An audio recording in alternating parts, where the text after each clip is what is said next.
अस्सलामुअलैकुम स्टूडेंट, उम्मीद करती हूँ आप सब खैर आफियत से होंगे। स्टूडेंट, हमारा चैप्टर नर्वस कोऑर्डिनेशन कंटिन्यू है। लास्ट वीडियो में हमने रेस्टिंग मेम्ब्रेन पोटेंशियल के बारे में पढ़ा था। आज की इस वीडियो में हम उसे कंटिन्यू करेंगे। सही स्टूडेंट। तो अगर हम बात करें स्टूडेंट एक्शन मेम्ब्रेन पोटेंशियल की, तो जैसा हमने डिस्कस किया था कि रेस्टिंग मेम्ब्रेन पोटेंशियल यानी कि हमारे पास जो चार्जेस का डिफरेंस है उसके दरमियान में जो वोल्टेज जनरेट हो रहा है, हम उसे मेम्ब्रेन पोटेंशियल कह रहे थे, राइट। अब वही मेम्ब्रेन पोटेंशियल जब रेस्ट में होगा यानी नेगेटिव इनसाइड होगा, इंट्रासेल्युलर में नेगेटिव होगा और एक्स्ट्रा सेल्युलर में पॉजिटिव होगा। ठीक है। उसके अलावा हमने डिस्कस किया था कि वहां पर एक सोडियम पोटेशियम पंप भी है। ठीक है। उसी हमारे पास लेयर के जो हमारा प्लाज्मा मेम्ब्रेन है उसमें ना, न्यूरॉन के प्लाज्मा मेम्ब्रेन में जो पंप है सोडियम पोटेशियम का, वो पंप क्या कर रहा है स्टूडेंट, कंट्रीब्यूशन आइन में मदद दे रहा है, उसको मेंटेन कर रहा है। इसके अलावा मैंने आपको कुछ लीकेज चैनल्स के बारे में भी बताया था, तो वो लीकेज चैनल भी अभी बिल्कुल क्लोज है। ठीक है स्टूडेंट। तो बिल्कुल स्टेट कैसी है, वो बिल्कुल नॉर्मल है और बिल्कुल अभी शुरू नहीं हुई। ठीक है, यानी रेस्टिंग में। रेस्टिंग में हमारे पास जो वोल्टेज निकल कर आएगा वो हमारे पास कितना होगा, -70 होगा। ठीक है। अब हम बात करते हैं एक्शन पोटेंशियल की। ठीक है। एक्शन पोटेंशियल आपको नाम से ही समझ आ गया होगा, यानी कि अब यहाँ पर बेसिकली जो पोटेंशियल है उसमें हमें एक्शन देखने को मिलेगा, यानी जो कंट्रीब्यूशन ऑफ आयंस है उसमें चेंजेस देखने को मिलेगी, वोल्टेज में हमें चेंज देखने को मिलेगा, राइट।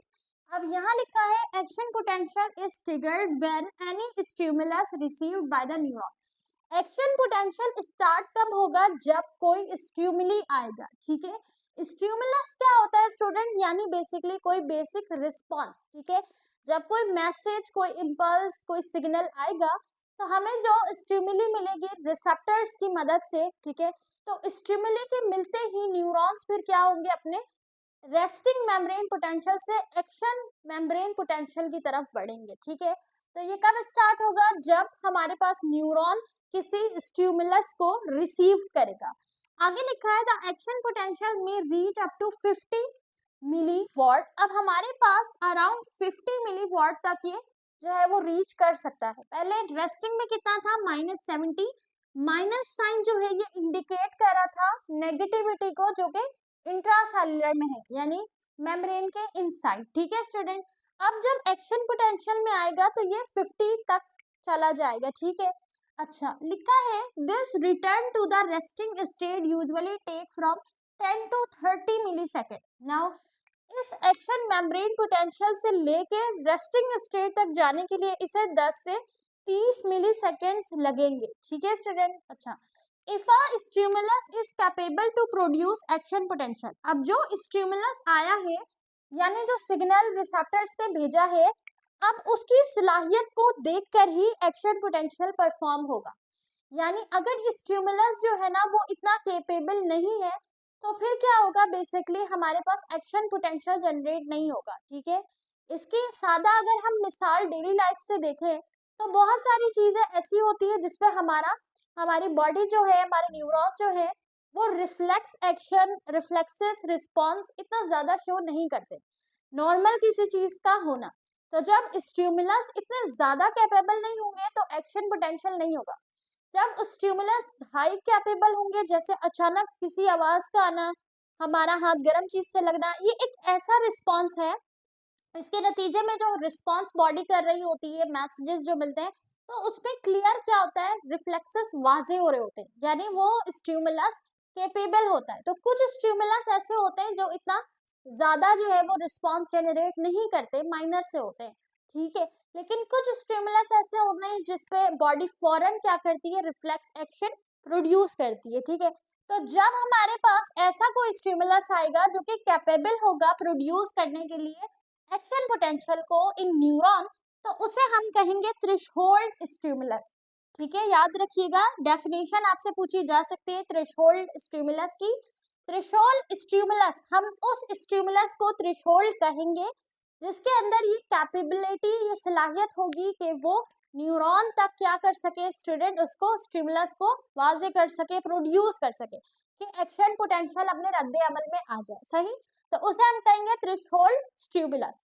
इसके अलावा if stimulus is not capable, जैसे मैंने आपको पहले बताया कि इतना कोई ज्यादा रिफ्लेक्स एक्शन जनरेट नहीं हुआ, ऐसा कोई रिस्पॉन्स नहीं मिला, तो बेसिकली यानी कि जब वो किसी रिस्पॉन्स को, एनी रिस्पॉन्स को जनरेट ना करे, इट इज कॉल्ड सब थ्रेशोल्ड स्टिमुलस, उसे हम सब थ्रेशोल्ड स्टिमुलस कहेंगे। ठीक है, तो जब हमारे पास रेस्टिंग मेम्ब्रेन पोटेंशियल से न्यूरॉन के पास बेसिकली जब स्टिमुलस आया और उसने एक्शन पोटेंशियल जनरेट किया, इसका मतलब कि वो स्टिमुलस कौन सा था, थ्रेशोल्ड था। ठीक है स्टूडेंट, नाउ इसके अलावा यहाँ पर एक और कंडीशन देखने को मिलती है, that is depolarisation. Polarisation basically negative charge को इंडिकेट करता है। ठीक है, तो बेसिकली इनसाइड इंट्रासेल्युलर में बहुत ज्यादा नेगेटिव था, इसे पोलराइज्ड कह रहे थे, सही। अब यहाँ पर एक कंडीशन ऐसी आएगी कि बेसिकली हमारे पास जो इंट्रासेल्युलर है वो पॉजिटिव नहीं होगा, बल्कि वो नेगेटिव नहीं बल्कि पॉजिटिव होना शुरू हो जाएगा। ठीक है, पहले बहुत ज्यादा नेगेटिव था तो हम उसे पोलराइज कह रहे थे, अब वो पॉजिटिव होने लगेगा इंट्रासेल्युलर और एक्स्ट्रा सेल्युलर नेगेटिव होने लगेगा, तो ये कंडीशन, ये स्टेट हमारे पास कहलाएगी डीपोलराइजेशन। सही। अब ये डीपोलराइजेशन होगा कैसे, इंटरनली यानी इंट्रासेल्युलर जो हमारे पास मेम्ब्रेन की लेयर है वो बेसिकली पॉजिटिव कैसे होगी, तो यहाँ लिखा है when a nerve impulses begin sodium Na channel open. तो हम बात कर रहे थे ना कि हमारे पास यहाँ पर बेसिकली जैसे एक इंट्रासेल्युलर है, यहाँ पे बहुत ज्यादा नेगेटिव है, बाहर क्या है, पॉजिटिव है एक्स्ट्रा सेल्युलर में। तो हमने बात की थी कि यहाँ पर एक स्टूडेंट पंप लगा हुआ था, राइट। पंप के अलावा स्टूडेंट कुछ चैनल्स थे, सोडियम के चैनल थे, पोटेशियम के चैनल्स थे, राइट। अब यहाँ पर जो सोडियम का चैनल है ना वो ओपन हो जाएगा। ओपन क्यों होगा, क्योंकि यहाँ पे स्टिमुलस आया है, सही।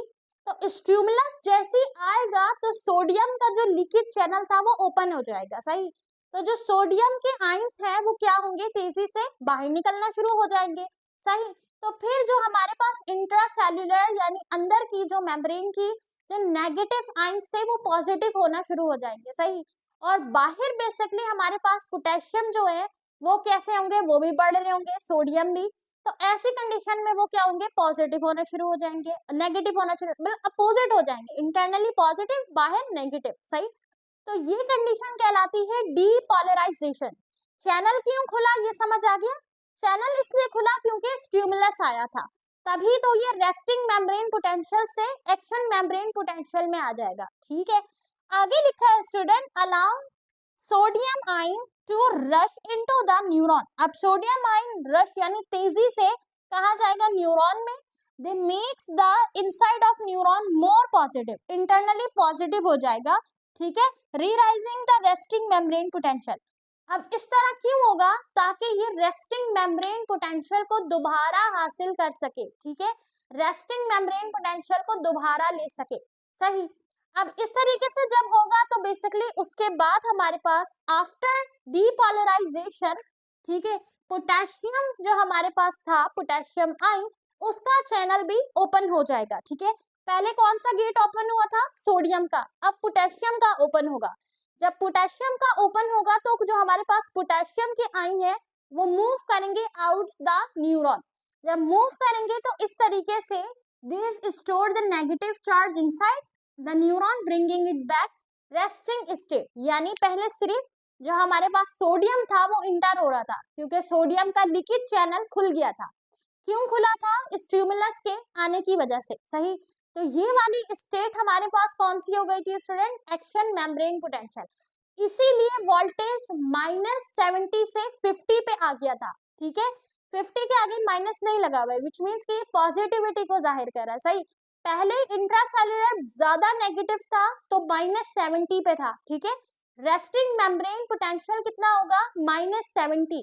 जब एक्शन पोटेंशियल पे आएगा तो वो हमारे पास 50 हो जाएगा, और उसका रीजन क्या है, स्टिमुलस के आने की वजह से जो सोडियम का लीकेज चैनल गेट है वो खुल जाएगा, सही। नाउ अब इस कंडीशन को दोबारा नॉर्मल स्टेट में लाने के लिए पोटेशियम का गेट ओपन होगा, चैनल ओपन होगा, और चैनल के ओपन होने से क्या होगा, पोटेशियम आयंस जो होंगे वो बेसिकली बाहर निकलना शुरू करेंगे। तो इस तरीके से इनसाइड जो है वो क्या हो जाएगा स्टूडेंट, नेगेटिव हो जाएगा और आउटसाइड पॉजिटिव हो जाएगा, सही।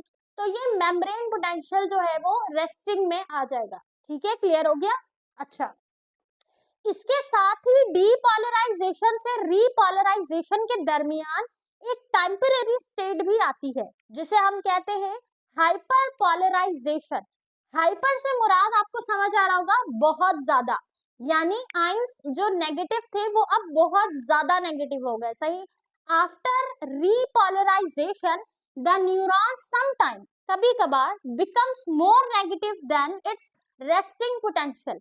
रेस्टिंग पोटेंशियल के बनिस्बत थोड़े ज्यादा नेगेटिव हो जाएंगे, बिकॉज पोटेशियम, अच्छा रीजन क्या है इसका, रीजन ये है कि पोटेशियम जो हमारे पास चैनल्स था वो काफी देर तक खुला रहने की वजह से, ठीक है, अब ज्यादा खुला रहेगा तो बेसिकली क्या होंगे, पोटेशियम नेगेटिव आयंस लेके अंदर आते जाएंगे आते जाएंगे आते जाएंगे, तो -70 के बजाय यहाँ पर जो वोल्टेज हो जाएगा वो -90 पे चला जाएगा, यानी हाइपर पोलराइजेशन, ठीक है। ये समटाइम्स होगा, जब तक पोटेशियम चैनल जो है वो बंद ना हो जाए, ठीक है। आगे लिखा है this make is harder for a new impulse.